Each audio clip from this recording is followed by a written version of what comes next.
I'd lost all feeling or anything. After that, that gave me my feeling back, a feeling normal.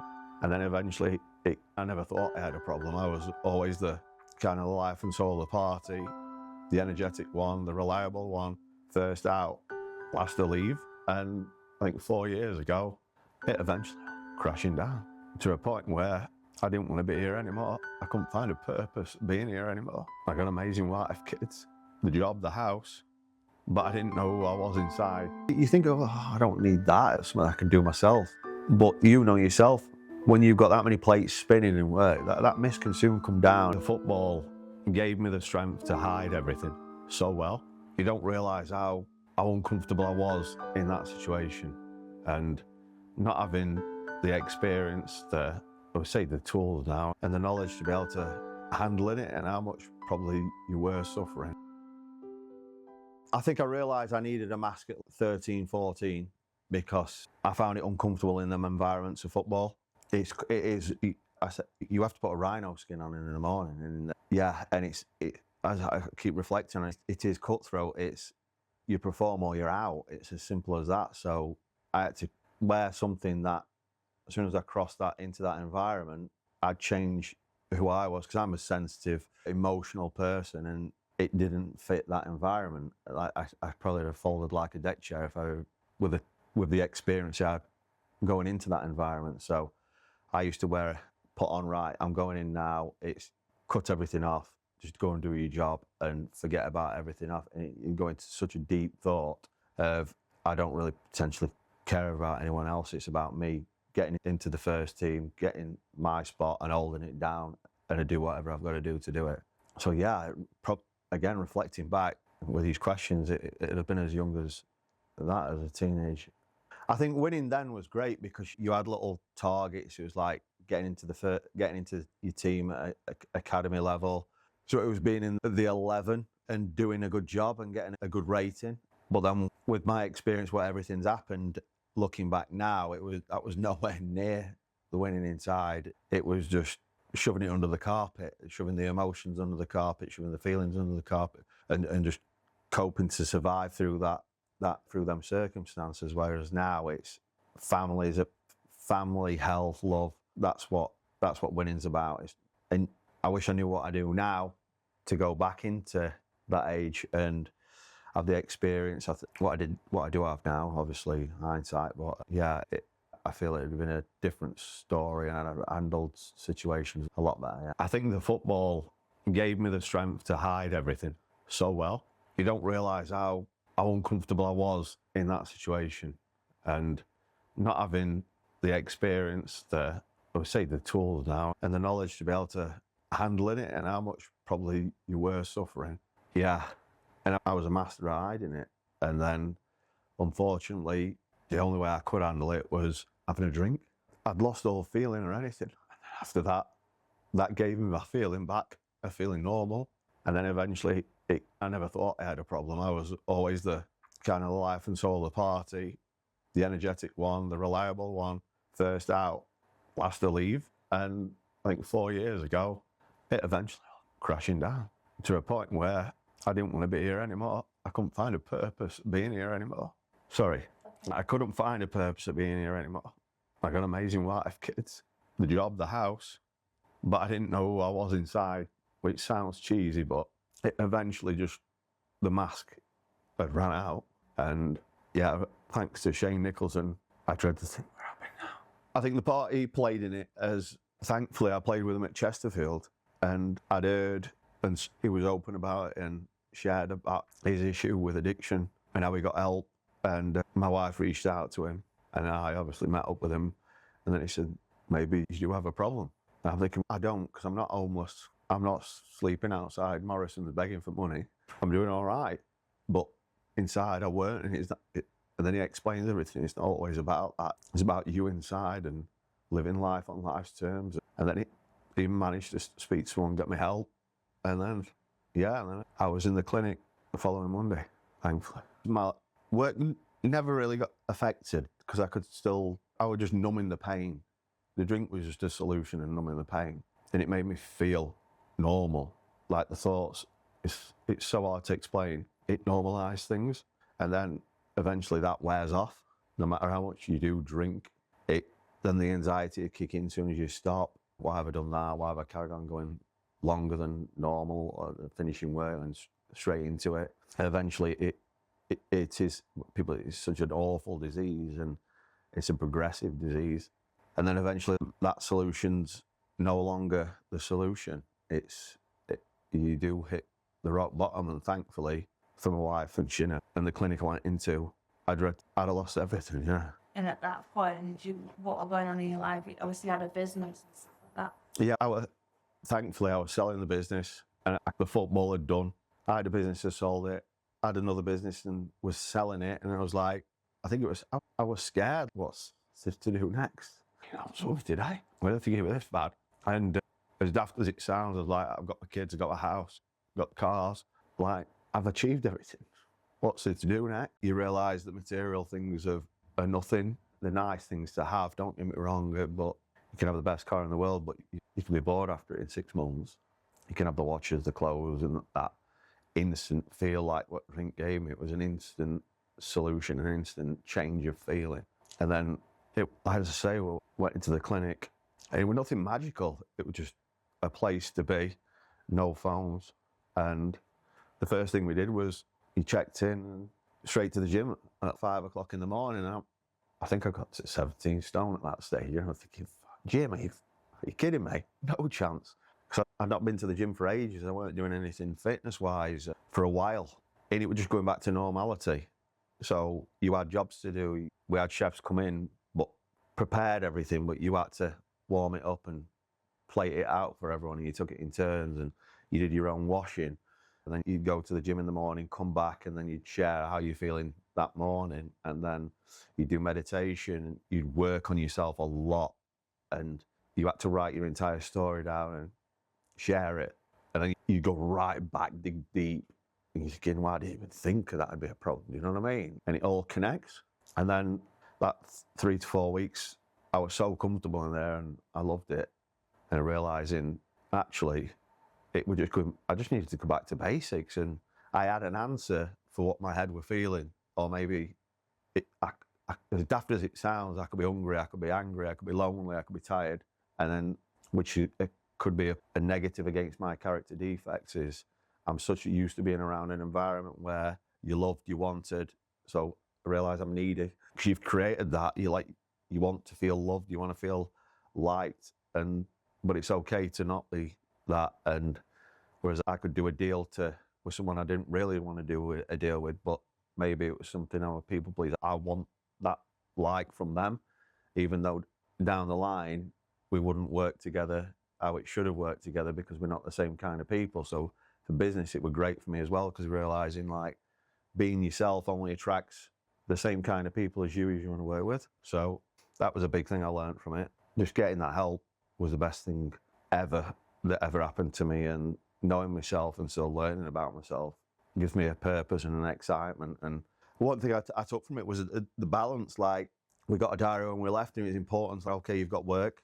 Where does your fitness come in? Where does your mental health and well-being come in? Okay, you've got work all down there, but where's your family coming in within that week? Where's your personal health? Where's your wellness? Where's your step work going to be doing? And thinking, oh yeah. Whereas when you're in the madness, you just go, I'll do it, bang, just get it done, job done, right, we'll go again tomorrow. Whereas actually you structured, hopefully you're a week, 2 weeks in front, and you can create that routine and where you are in a better balance. And as I am today, a better dad, better worker. When you thought you was better but once you come out of it and you see it from like a bird's eye view, you realise you could be a lot better. And it's just nice to be present and nice to be me and be comfortable being me.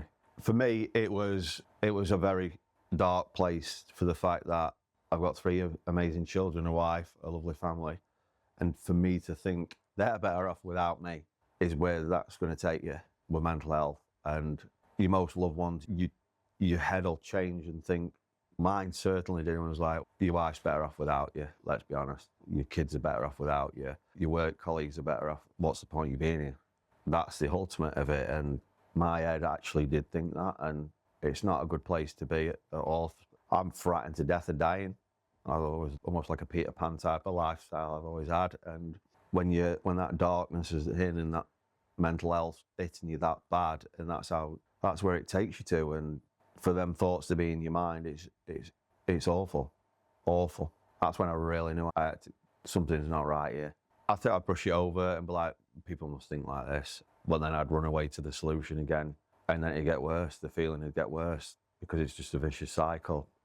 And then if you're tired, you've not slept, and you've been drinking all night, and you're only going to feel even worse in the morning because you've had a lack of sleep, you've not ate properly, you're dehydrated, the anxiety is going through the roof, which is something I've struggled with since I left football. The panic attacks, it's not very nice. I won't wish it on anybody. I think I got to the age of 37, 38, I think it was. So 4 years ago is when I went in, and I'd fought it that long. Like, I had feelings, and then I'd sign up for an Ironman to escape, and it'd be like, I just need something big. So I'd sign up for an Ironman. Wasn't training. I think I was out the Thursday night, the whole night, and I'm doing the Ironman on the Sunday in Wales, which is just obscene. But I just needed something to focus on, something to aim at, and that pain just changed the feeling. Luckily, I completed it, and then be okay for a couple of months, and then I signed up for an ultra marathon. Broke my ankle, but that pain of the broken ankle helped with the head, which is just ludicrous. But it was just putting my body through that pain, knowing actually this is a good thing. It's keeping me out of trouble. I'm not in a bar. I'm not hurting me like drinking in a way. And then there's only so many of them you can do. I realise I have a therapist once a week. I have my work on myself, which I do two to three times a week with.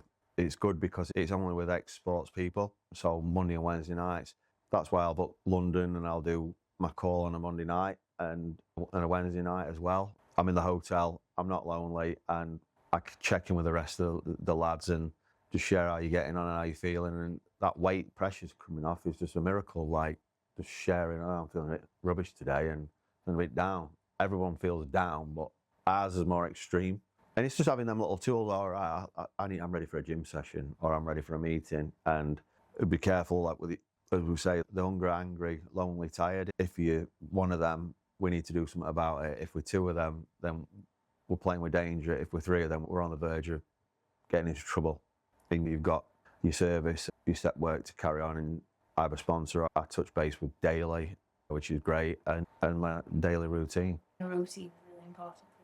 Yeah, massive, because that's all I've ever known. So you get into football, your kit's there, all they want you thinking is, how can we get 1% extra better out of you? I know I've been retired for years, but I think something from doing it to single figures to double figures, it's just embedded in you, it's engraved in you. I love it, I'm comfortable doing it, and it's just me, it's just in my blood. Do you think there is an element of it's in your DNA? Yeah, 100%. That's what worries me, and that's why I set this up, because I think you've almost, in football or any sport or every high level of business, I think you've got to have some kind of addictive personality to be able to do that. Whereas you could go to someone that is no disrespect, like I used to think, why can't I be just like them? 9 to 5, come in, do my job 9 till 5 and go home and just do the house and stuff like that. Like, why can't I be like that? But I can't, and I never will. So I've got to accept it. When I walked through to be honest, it took me about an hour, because I pulled up at the hotel at this thingy and I just broke into tears crying. Because I was like, what am I doing here? How have I got here? What is happening? What is happening? And then I drove in. I think I cried like the whole morning. Shock. And someone just come up, give me a hug, and said, it's going to be all right. And it were. And then you check in. I got to meet my one-to-one therapist. We got to know each other, which she was incredible. And she says, you're like Alice in Wonderland. You go, oh, yeah.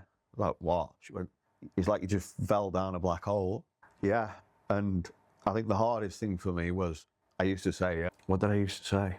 I don't have a problem. I'm allergic. And there's only one thing in life you can have perfection on, and it's acceptance.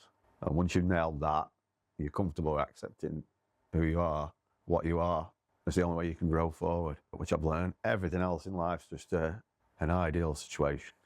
It'd be an ideal to be perfect. And I think once you're a high performer, you want perfection. You want that ultimate. If I can do 1% better, if I can do one more sell, if I can score one more goal, what we're going to do to get to that fine line, and we'll push it. We'll push it, we'll do whatever we've got to do to get there. But then you'll want something else. Right, what's the next sell? What's the next push? We've hit a mill. Right, how do we get to 2? We hit 2, how do we get to 3 without actually sitting back and going, or in football, I've got 10 goals this year, I want 20 next. You've got to have that mentality, but you've got to be able to have the tools to know how to manage it, especially when you come out. I think that's why I did well in business, because I drove, pushed, I was passionate. You'd have to, I don't know, to stop me. It was, yeah. And I have to remind myself that now, to step back. But when I got there, it was just all surreal. I couldn't believe how I got there. I don't know how we were there. It just all happened so fast. But looking back, I'm glad it did, because now I see people outside shops and I have an whole new perspective of it, because I'm just thinking, I'm not homeless, I'm not outside like a poor, begging for money and for food and everything, but I see how it could have got you there.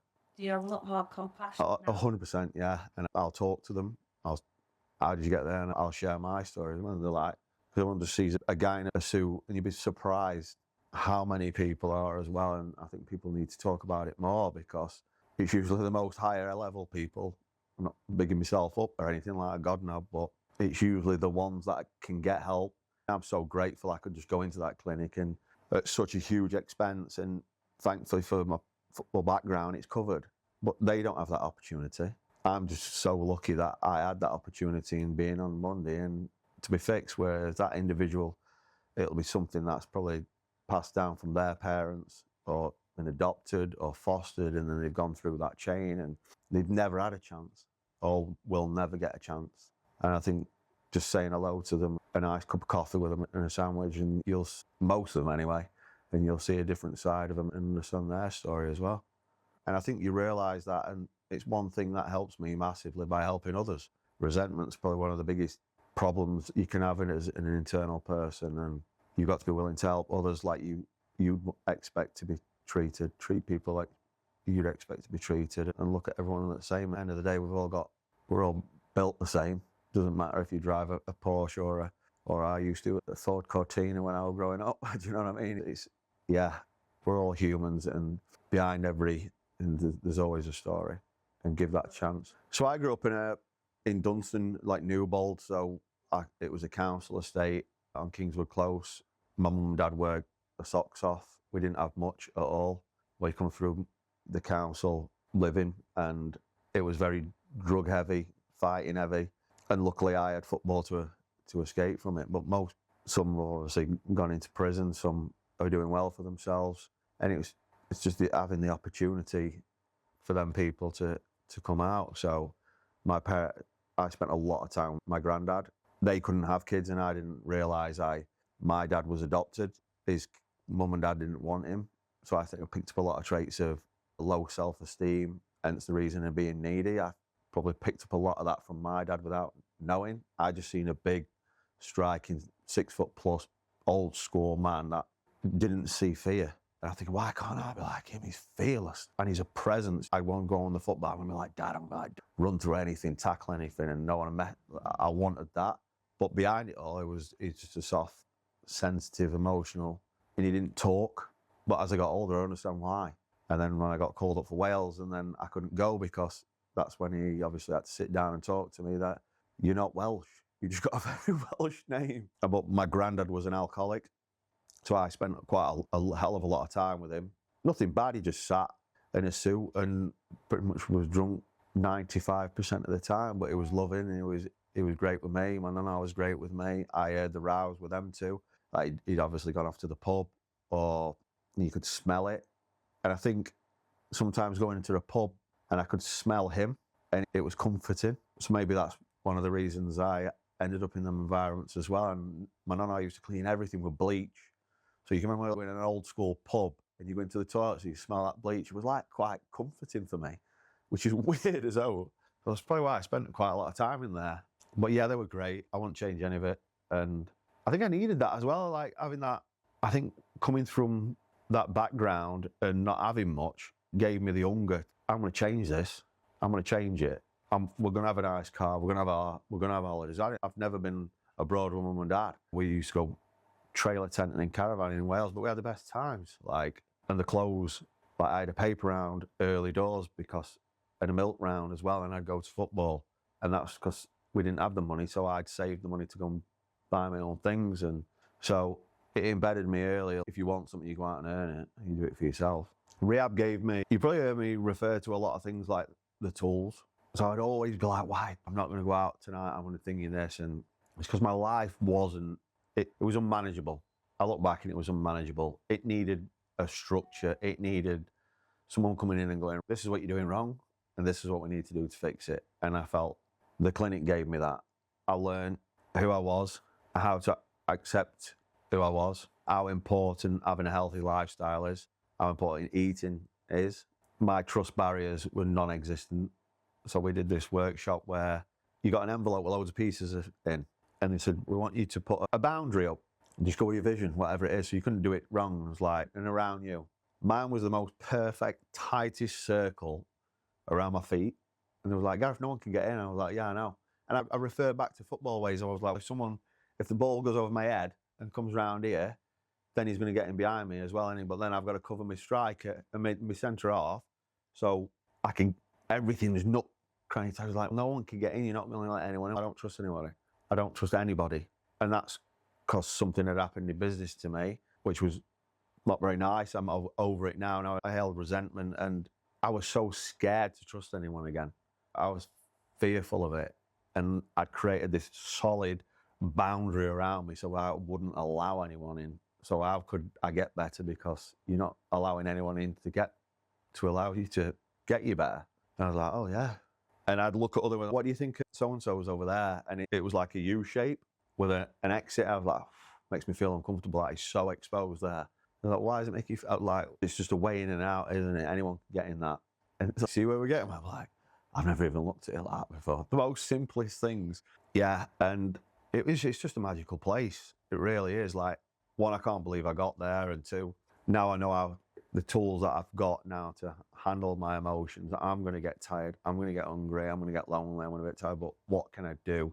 I've got multiple options and answers to be able to go, that's not working. Let's try this. What about a bit of meditation this morning? I never in a million years ever would have thought I'm a meditator.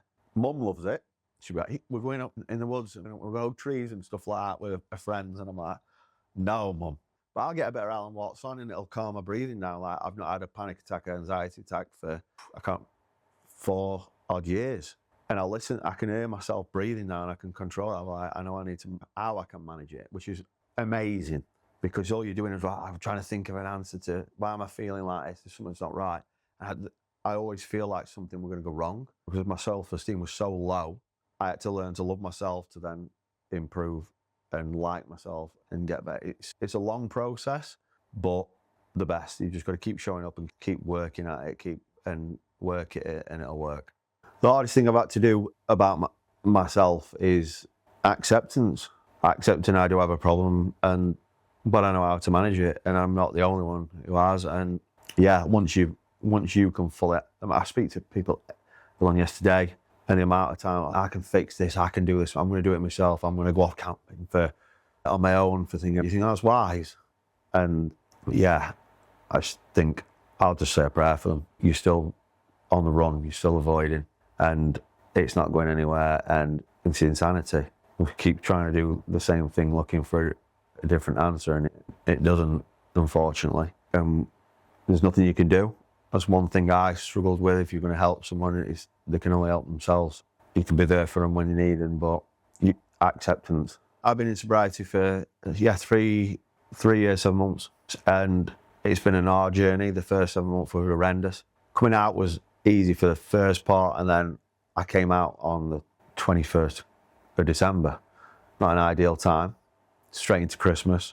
Something I love more than anything. But it's opened so many doors. Like, work's never been better. Being comfortable in myself never been better. The anxiety's gone. Living a healthier life, being present, actually being at home and love being at home and not thinking, I can't wait to get out and crack on. Being a good husband, being a good father. Yeah, you can have the most amazing life if you're willing to work it.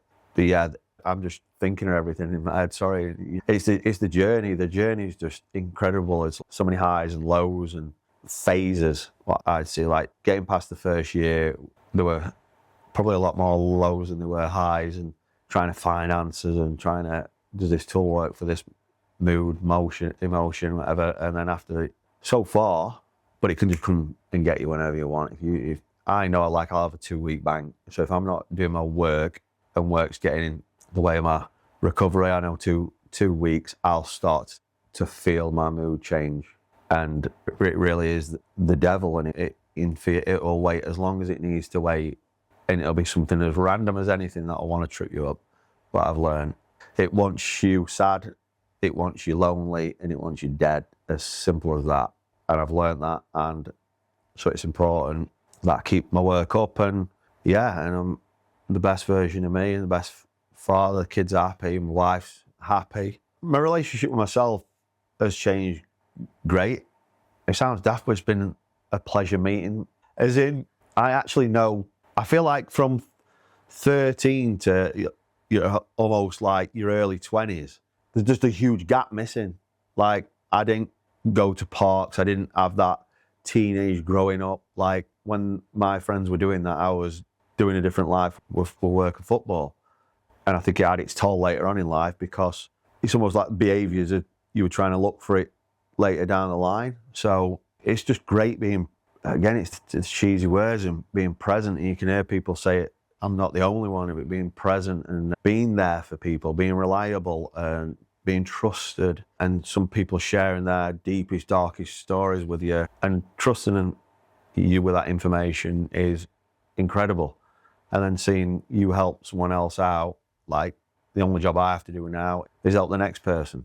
Like Shane helped me, I've got to do it for somebody else, and I will, or signpost them onto someone else if it's not working for me. And so many high performers I work with as well, helping them with them coping mechanisms whilst they're still in the sport. And have you thought about doing this? Have you looked at it this way? Tell me what you've done last week. Tell me what you did this morning. Would you think that could have been better? Do you think we should have done this instead? Do you think you've done a bit too much? Did you really need to go out to that shop to buy that stuff before your big event? Nah. Remember, it's pulling us out, them distractions, them circumstances. And there is so many. Let's not forget why we're here, what we want to achieve, what the goal is. Anyone else wants to come in, they're going to have to wait until we've it. So it's keeping people that you work with look. Yeah, and you think, I don't need that. It's something I can do myself. But you know yourself, when you've got that many plates spinning in work, that miss can soon come down, and you're thinking you've got it all under control. I've got this, I'm fine, I've managed for years doing this way. And have you done with that? Yeah, I'm going to do it next Friday. Which I'm still at to a stage, but that's because my recovery has to come first. One of the hardest things coming out of the clinic was your recovery has to come first. Hence the reason I've replicated everything I've done in what we did in the clinic. So my gym's here, everything's convenient. My food's down the road, healthy. You've got many shops at Bakewell. I've got my gym in the morning. I come upstairs and I can do my work, and I'm 15 minutes from home. Everything's convenient to suit my lifestyle. Whereas I'm not setting myself up to fail, which is a bad thing you can do. When I was selling my last business and working in central London, which was Bank, Canary Wharf, there was a lot of high flyers. That's where I've seen it the most. So I'd see a lot of business owners, senior directors, big decision makers, like the top of the food chain basically, and that's where I've seen it the most.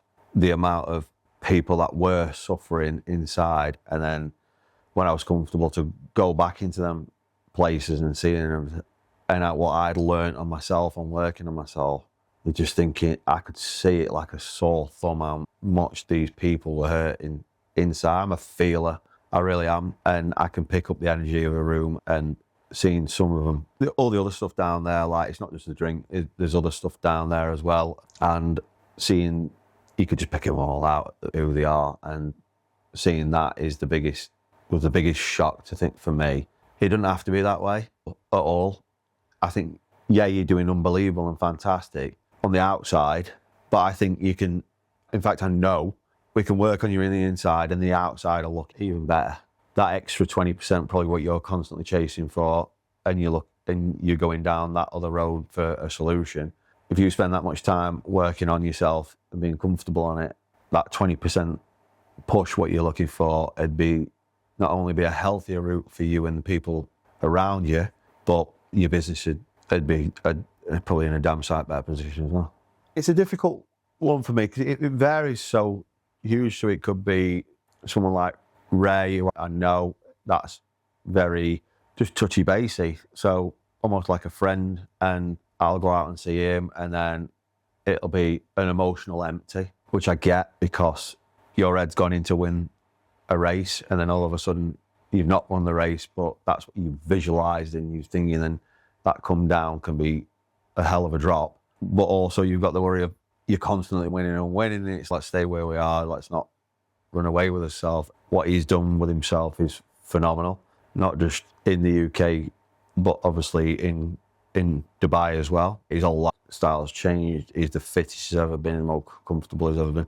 And I only talk about him because he wants to share and help that out. The rest is strictly confidential, unless, and that's the reason why I wanted to get into it, because someone needs to be able to reach out to someone and they know it's 100% secure. Or it could be just something that I've helped with another company, another individual that wanted help finding an acquisition partner, so someone to buy into, but mainly the coaches. So it varies, but each one is so unique, and it has to be. It's got to be all about you and what's best for you. Because if we get the best of you, then your wife, your husband, your kids are all going to benefit from that, from you being all right. Most people like that, you could be going in for a deal. Have I pitched it right? I'm about to buy this expensive equipment. Am I making the right decision? It's on your head. And they might have 100 people underneath you, but if they did buy that and did not take that risk, whereas you have to take them risks, but you're on your own. And the risk takers are where they are because they deserve to be there. Some people, you ask them to take that risk, they'd fold like a deck chair, or they wouldn't have the vision to be able to go, this business needs to go here. We need to do X, Y, and Z. And when you could speak to a different section of the business and be like, are you bonkers? We're doing fine. But they'll get a feeling of that market is going to go that way, and you've got to back them. But there's no course for that. Should I take this risk or not? Oh, I'll have a look to see if there's a course on it on Tuesday. You're the heart in that business, and obviously you've got to do due diligence on it. But most people at that high level will have done the due diligence in their head. They'll have the right people around them, and they'll put two and two together, and they can drive forward. But it can be a lonely place. I can only speak for myself, but I mean, it's weird because I've always been able to visually see, which is hard to explain, but I've probably manifested something that much, and I know how much research that I've done and I've done my business plan in my head and my contingency plan in my head and everything, and all night, all week, and then, which I feel a lot of people do that. But yeah, your head and your heart, I think if you feel it, go for it. You'll know, I think. I always did. Feel for it, feel it, and if you feel that's the right thing in consideration of everything else, then go for it, yeah.